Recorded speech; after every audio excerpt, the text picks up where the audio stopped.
selama lebih dari 3.000 tahun, ada sebuah urutan spesifik terdiri dari 15 kata bahasa Ibrani. Ya, 15 kata yang sangat ikonik. Betul sekali, kata-kata ini tuh diucapkan buat memberkati para raja, terus juga mengiringi pasukan yang berangkat ke medan perang. Bahkan sering dibisikkan ke telinga bayi yang baru lahir. Wah, iya bener. Tapi anehnya, di zaman modern ini, kayaknya kita tuh udah mereduksi kata berkat jadi sesuatu yang, gimana ya, sangat trivial gitu. Sangat dangkal ya kan? Banget. Maksudnya ada orang bersin, kita langsung bilang, oh Tuhan memberkati. Atau gini deh, Anda lagi muter-muter bawa mobil di area parkir mall yang penuh sesak. Terus tiba-tiba ada satu mobil keluar. Nah, tiba-tiba ada satu slot kosong terbuka, terus Anda bergumam, wah berkat Tuhan nih. Langsung diklaim sebagai berkat. Iya kan? Rasanya kata yang dulunya punya resonansi kosmik ini, udah menyusut jadi sekedar sinonim buat keberuntungan acak aja, atau momen-momen kecil yang untungin kita. Itu sebenarnya degradasi makna yang sangat drastis sih. Maksudnya gimana tuh? Gini, ketika kita melucuti konteks historis dan bobot teologis dari kata berkat itu, kita kehilangan akses pada apa yang sebenarnya ditawarkan oleh teks kuno tersebut. Oh, oke. Jadi, kita melewatkan intinya. Betul. Dokumen yang bakal kita obrolin hari ini tuh bukan sekedar ucapan semoga sukses ya. Ini adalah sebuah instrumen perlindungan. Instrumen perlindungan, wah, bahasanya berat nih. Semacam perisai arsitektur rohani lah, yang memang dirancang secara spesifik untuk menjaga kelangsungan hidup sebuah bangsa. Dan itulah yang bikin eksplorasi mendalam kita hari ini jadi sangat-sangat relevan. Pastinya. Jadi, untuk Anda yang selalu haus akan pengetahuan baru, yang nggak puas dengan pemahaman di permukaan aja, selamat datang di sesi bedah materi kita. Senang bisa menemani Anda mengupas topik ini. Fokus kita hari ini tertuju pada sebuah dokumen teks kuno dari Kitab Bilangan, pasal 6, ayat 22-27. Yang secara historis sering disebut sebagai berkat imam. Ya, atau Aaronic Blessing. Nah, misi diskusi kita hari ini bukan buat ngebahas ritual keagamaan yang mungkin ya Anda sering dengar lah sebagai penutup acara ibadah. Betul, kita nggak akan cuma berhenti di situ. Kita bakal mendekonstruksi teks ini, lapis demi lapis, menelusuri akar bahasa Ibraninya, dan kita mau mengungkap teknologi kuno di balik kata-katanya. Tapi sebelum itu, untuk benar-benar bisa mengapresiasi teks ini, Anda harus menempatkan diri Anda pada realitas historis saat teks ini pertama kali diberikan. Realitas di padang gurun itu, ya? Betul banget. Kita kan sedang berbicara tentang bangsa Israel di dalam kitab Bilangan. Mereka ini sekelompok mantan budak. Mantan budak yang jumlahnya jutaan orang. Jutaan orang, bayangkan. Dan mereka sedang mengembara di salah satu gurun paling keras dan paling mematikan di timur dekat kuno. Tanpa infrastruktur sama sekali. Nol. Nggak ada sumber air yang bisa diandalkan, dikelilingi suku-suku nomaden yang bermusuhan. Belum lagi ancaman fisik kayak kalajengking dan penyakit menular. Nah, dalam kondisi yang sangat rentan itulah, Tuhan memerintahkan Musa agar Harun, sang imam besar, mengucapkan kalimat-kalimat ini. Oh, jadi ini bukan doa biasa dong? Sama sekali bukan. Ini bukan sebuah doa permohonan dari manusia yang teriak ke langit. Ini adalah deklarasi ilahi. Deklarasi yang langsung dari atas. Iya, Tuhan sendirilah yang mendiktekan kata-katanya dan Dia sendiri yang meratifikasi kuasa di baliknya. Meratifikasi maksudnya menjamin kuasanya. Tepat. Ketika kata-kata ini diucapkan ke atas umat tersebut, status realitas mereka di padang gurun itu secara harfiah bergeser. Oke, mari kita bedah ini. Kalau ini adalah sebuah deklarasi yang bisa dibilang mendesain ulang realitas mereka di padang gurun yang mematikan itu, kalimat pertamanya pasti memuat fondasi dasarnya dong. Pasti. Kalimat pertama selalu jadi kunci. Nah, di ayat 24, teks bahasa Ibrani aslinya berbunyi gini. Yafarehecheha Adonai Feyismereha. Terjemahan harfiahnya yang sering kita dengar itu, Tuhan memberkati engkau dan melindungi engkau. Benar. Dan di telinga modern kita, jujur aja, itu terdengar kayak ucapan selamat jalan yang standar banget. Kayak, hati-hati di jalan ya, Tuhan memberkati. Standar dan terlalu sopan ya. Iya, terlalu biasa. Tapi saya yakin kata memberkati dan melindungi di sini punya kapasitas yang jauh melebihi pemahaman kasual kita. Anda benar sekali. Mari kita lihat mekanismenya melalui bahasa aslinya. Kata pertama itu barak, yang biasanya diterjemahkan sebagai memberkati. Barak, hurufnya apa aja tuh kalau di Ibrani? Bet, resh, chof. Dalam lanskap pemikiran Ibrani kuno, barak itu bukan sebuah perasaan damai atau sekedar afirmasi positif. Bukan sekedar kata-kata motivasi gitu ya? Sama sekali bukan. Barak ini adalah injeksi daya hidup. Injeksi daya hidup. Wow. Maknanya adalah mentransfer energi ilahi yang membuat segala sesuatu berkembang, bereproduksi, dan menaklukkan kekacauan. Menaklukkan kekacauan, kayak ngasih keteraturan di tengah gurun. Tepat. Ini adalah kekuatan yang bikin gandum bisa tumbuh di tanah yang gersang dan bikin sebuah keluarga bisa bertahan hidup melewati musim kelaparan. Itu luar biasa sih. Tapi tunggu, ayatnya nggak berhenti di kata barak kan? Nah, itu dia.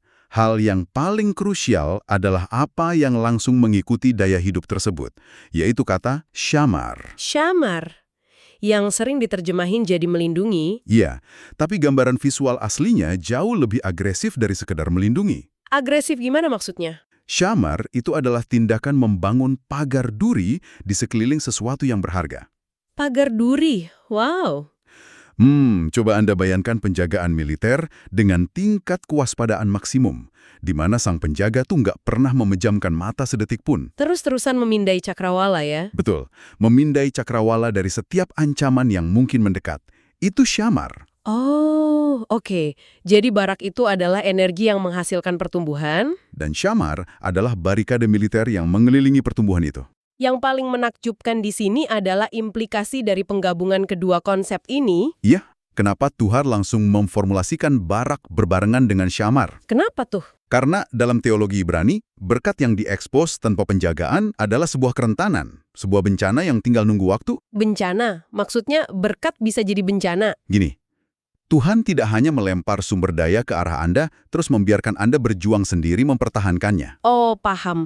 Dia nggak cuma ngasih terus lepas tangan. Betul, dia memicu kehidupan lewat barak, dan pada detik yang sama, dia memagari kehidupan itu lewat syamar, secara fisik, emosional, dan spiritual. Lapis baja perlindungannya ya?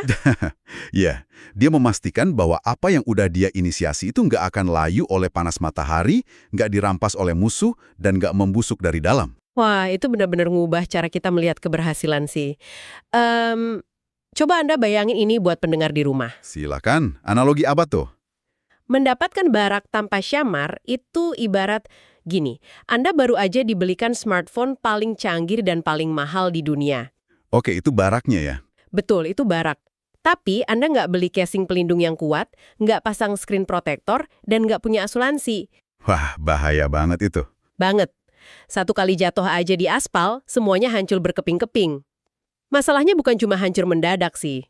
Ada masalah lain. Ada atrisi, penyusutan perlahan. Bukankah banyak orang saat ini cuma nuntut barak tapi lupa meminta syamar? Analisis yang sangat tajam tentang atrisi. Itu yang sering nggak disadari. Kayak orang yang doanya minta kekayaan, minta promosi jabatan. Tapi tanpa penjagaan Tuhan, kesuksesan itu perlahan-lahan mengikis karakter moral mereka. Bikin mereka arogan, dan akhirnya menghancurkan keluarga mereka sendiri. Bener banget. Karir meroket tapi rumah tangga hancur berantakan. Karena ada pemberian kelimpahan tanpa ada pagar pelindung untuk menjaga kapasitas internal orang tersebut. Ayat pertama ini secara definitif menetapkan bahwa akumulasi tanpa pemeliharaan ilahi pada akhirnya bakal jadi beban yang menghancurkan. Jadi kita punya barikade ini, perlindungan syamar ini. Tapi sebuah barikade kan cuma berfungsi untuk menjaga apa yang ada di dalamnya. Betul, harus ada isinya. Nah, pertanyaannya, apa substansi sebenarnya dari berkat yang dijaga sedemikian ketat itu? Kemana arah dari kehidupan yang udah dipagari ini? Itu membawa kita langsung ke ayat 25 dan 26. Dan jujur aja ya, transisi ini tuh bawa kita dari ranah pertahanan militer yang keras ke sesuatu yang sangat Intim. personal. Saya bacain ya. Ya. Teks Ibraninya. Ir Adonai Panafei Lecha, Wehakuneka, dan Yisa Adonai Panafei Elecha, Veyasem Leka Shalom. Yang artinya? Tuhan menyinari engkau dengan wajahnya, dan memberi engkau kasih karunia. Tuhan menghadapkan wajahnya kepadamu, dan memberi engkau damai sejahtera. Wajah yang bersinar. Kalau dari budaya aslinya ini maksudnya gimana? Untuk memahami bobot dari kalimat ini, kita harus masuk ke dalam ruang tahta raja-raja di timur dekat kuno. Masuk ke istana kuno nih ya? Iya, dalam budaya monarki kuno, kayak di Mesir, Babel, atau Israel kuno, wajah raja adalah penentu hidup dan mati. Hidup dan mati, cuma dari wajah. Bayangkan Anda dipanggil menghadap raja. Anda berjalan masuk dengan kepala tertunduk, menatap lantai, nggak berani angkat kepala. Pasti gemeter banget tuh. Sangat. Jika sang raja tetap memalingkan wajahnya, atau dia menutupi wajahnya dari Anda, itu adalah deklarasi penolakan. Penolakan yang fatal. Fatal. Dalam banyak kasus, itu berarti Anda bakal segera diseret keluar oleh pengawal untuk dieksekusi atau diasingkan. Wajah yang disembunyikan adalah ketiadaan harapan. Kengerian absolut ya. Berarti nasib Anda sepenuhnya bergantung pada gerakan leher sang raja. Tepat.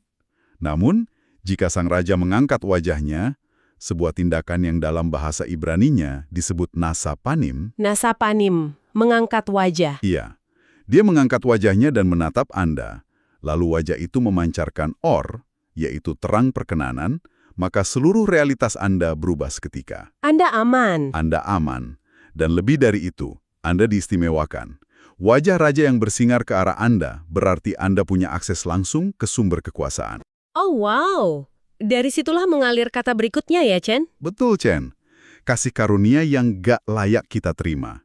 Chen ini bukan sesuatu yang Anda kerjakan atau Anda bayar pakai uang. Bukan hasil keringat sendiri. Bukan.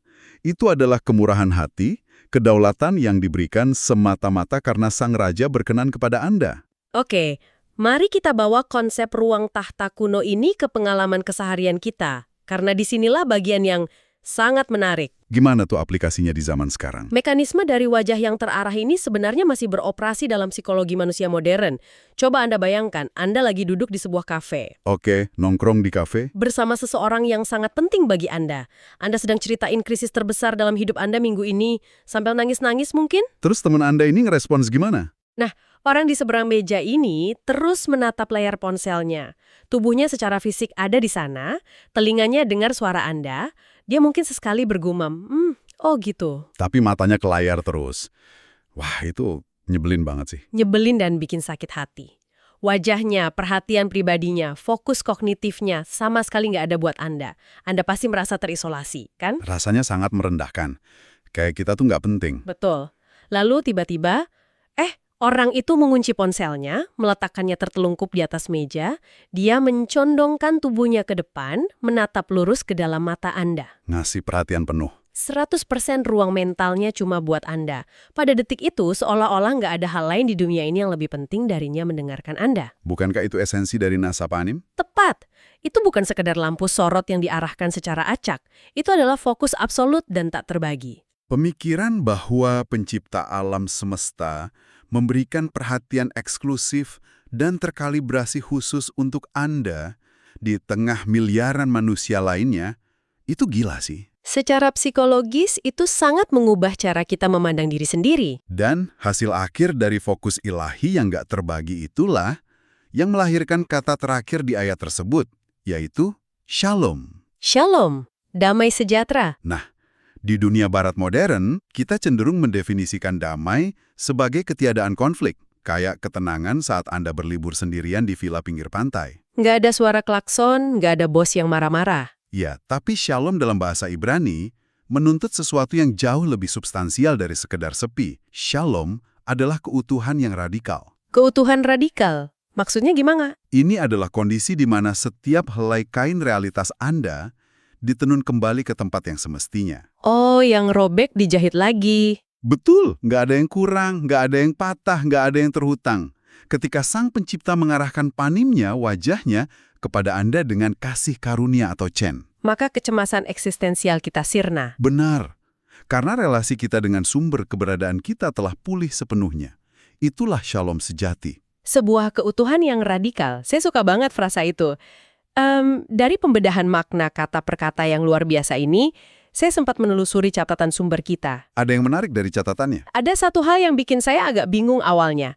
Para sarjana bahasa tuh menyoroti struktur puisi dari bahasa Ibrani aslinya. Oh, tentang desain visual dari teks aslinya ya? Iya.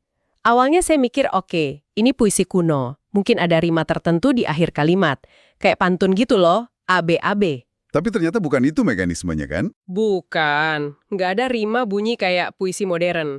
Jadi, kenapa para ahli sangat terobsesi dengan bagaimana kalimat-kalimat ini disusun? Gini, karena dalam tradisi masyarakat praaksara kuno, di mana mayoritas orang kan nggak bisa baca tulis, struktur sastra adalah cara mereka menyimpan data. Oh, semacam flash disk memori budaya ya? Betul. Puisi Ibrani sangat jarang ngandelin rima bunyi. Mereka menggunakan ritme gagasan, paralelisme. Dan dalam kasus berkat imam ini, mereka menggunakan presisi matematis. Matematika di dalam doa. Iya. Jika kita menghitung kata Ibrani di dalam teks aslinya, sebuah pola yang sengaja direkayasa bakal muncul di depan mata kita. Coba kita hitung bareng-bareng. Baris pertama, yang memuat permintaan akan kehidupan dan perlindungan, Barak dan Syamar tadi, itu terdiri dari tepat 3 kata. 3 kata, oke? Baris kedua, tentang wajah yang bersinar dan kasih karunia, terdiri dari 5 kata. 3, terus 5. Dan baris ketiga, yang merupakan puncak dari perhatian ilahi dan shalom, terdiri dari 7 kata. 3, 5, 7, ada progresi yang terus meluas di setiap barisnya ya. Makin lama makin panjang. Ya, secara ritmis, saat imam mengucapkan ini kepada bangsa Israel, kalimatnya menjadi semakin panjang, semakin berat, dan semakin mendalam. Itu pasti terdengar sangat megah pas diucapkan. Ini adalah metafora teologis yang disandingkan ke dalam struktur bahasa itu sendiri. Angka 3, 5, dan 7 dalam tradisi Timur Dekat sering dikaitkan dengan kelengkapan. Khususnya angka 7 ya, yang melambangkan kesempurnaan. Betul, keutuhan total. Jadi teks ini sebenarnya sedang mensimulasikan ekspansi berkat. Berkat Tuhan itu nggak statis, dia nggak diam di satu tempat. Wah, ini bikin saya ngebayangin sesuatu. Kayak sebuah batu yang dilemparkan ke tengah danau yang tenang. Analogi yang sangat pas. Gimana tuh efeknya? Saat batu itu pertama kali menembus permukaan air, kan ada satu titik kontak kecil. Nah, itu adalah baris pertama yang 3 kata itu.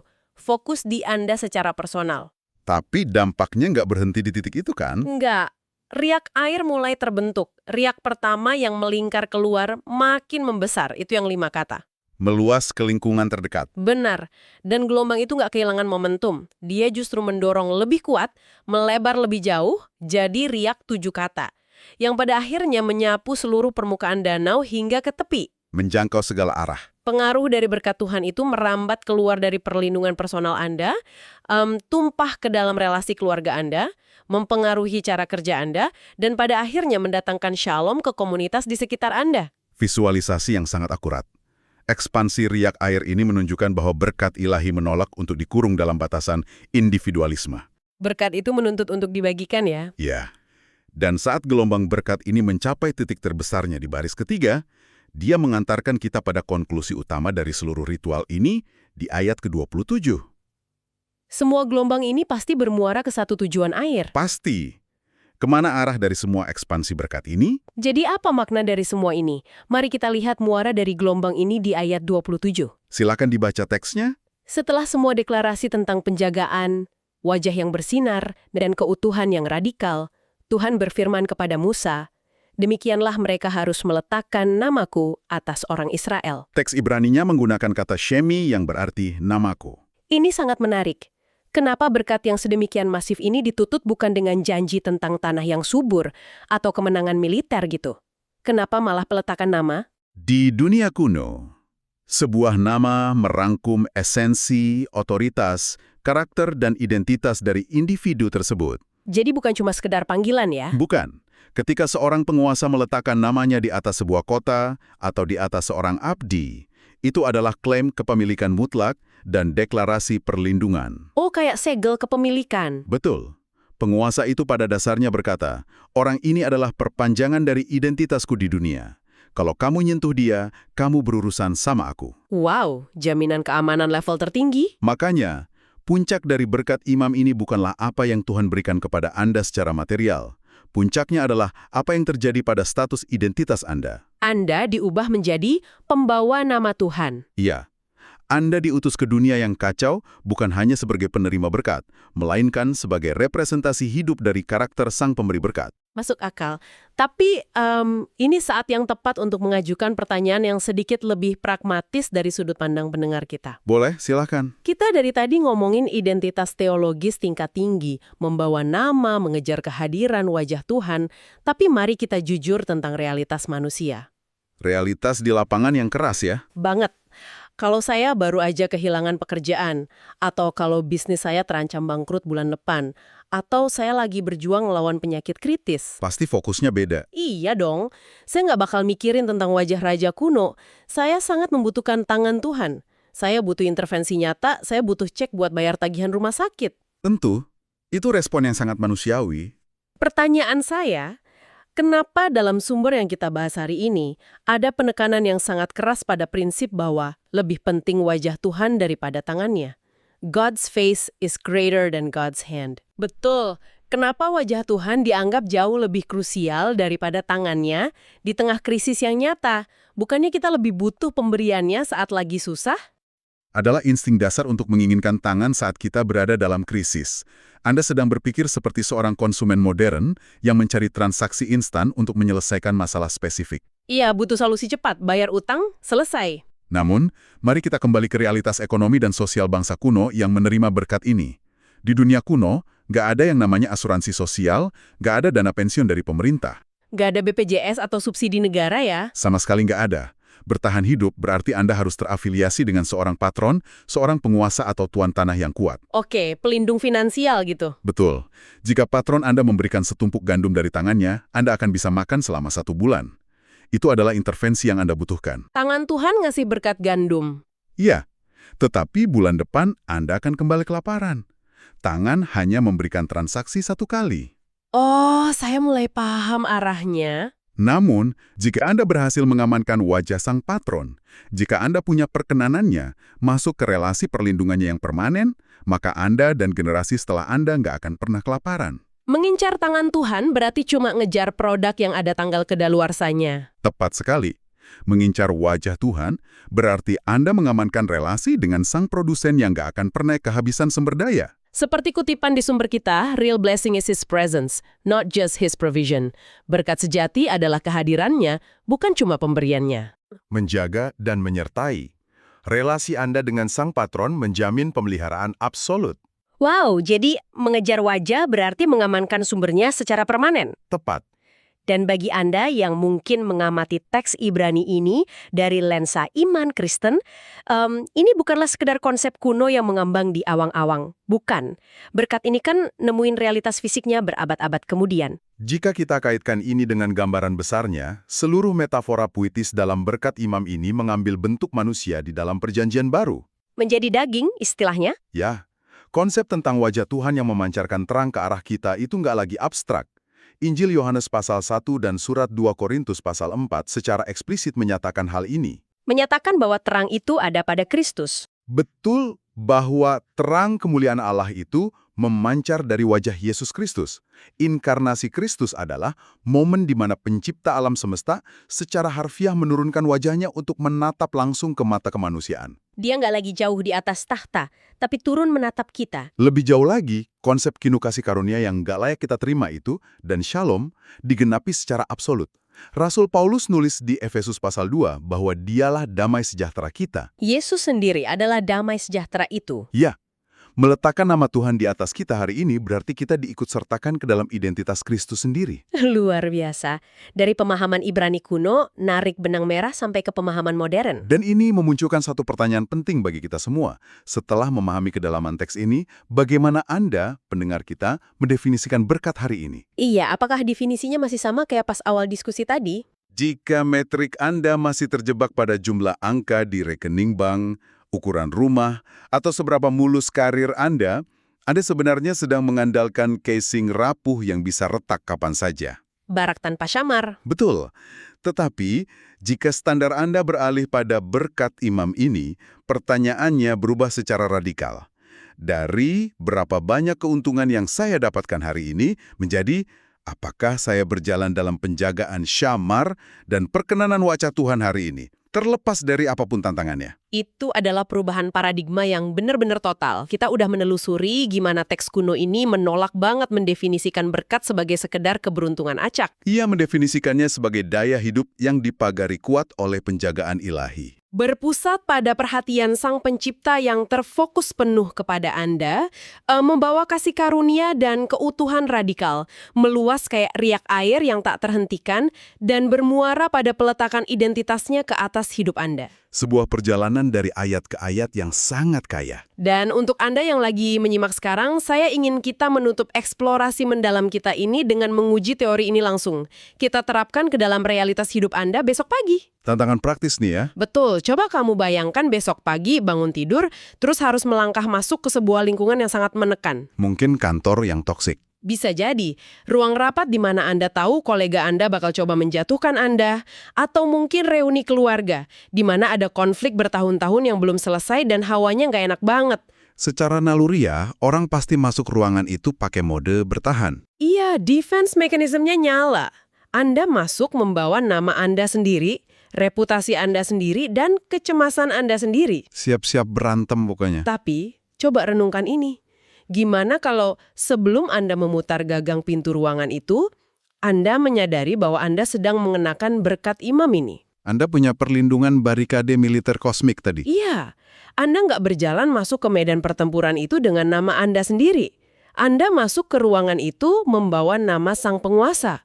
Anda masuk sebagai agen yang merepresentasikan terang wajah Tuhan. Membawa Ken dan Shalom tadi ya? Betul. Anda membawa kasih karunia yang bisa meredam kemarahan, dan Anda membawa resonansi Shalom yang mendisrupsi kekacauan di ruangan itu. Itu mengubah posisi dari korban keadaan menjadi pembawa perubahan. Tuhan, yang dilindungi oleh barikade syamar yang tak tertembus, bakal ngerubah total respons Anda waktu ada orang yang memprovokasi Anda besok. Anda nggak akan gampang terpancing emosi. Benar. Akankah Anda ngerasa perlu membalas dendam kalau Anda tahu kedudukan Anda di mata Sang Pencipta udah sepenuhnya aman? Sesuatu untuk Anda renungkan dan uji sendiri. Sebuah perenungan yang sangat menantang. Terima kasih telah bergabung dengan eksplorasi kita hari ini. Semoga pandangan Anda tentang berkat benar-benar diubahkan, dan sampai jumpa di bedah materi kita selanjutnya.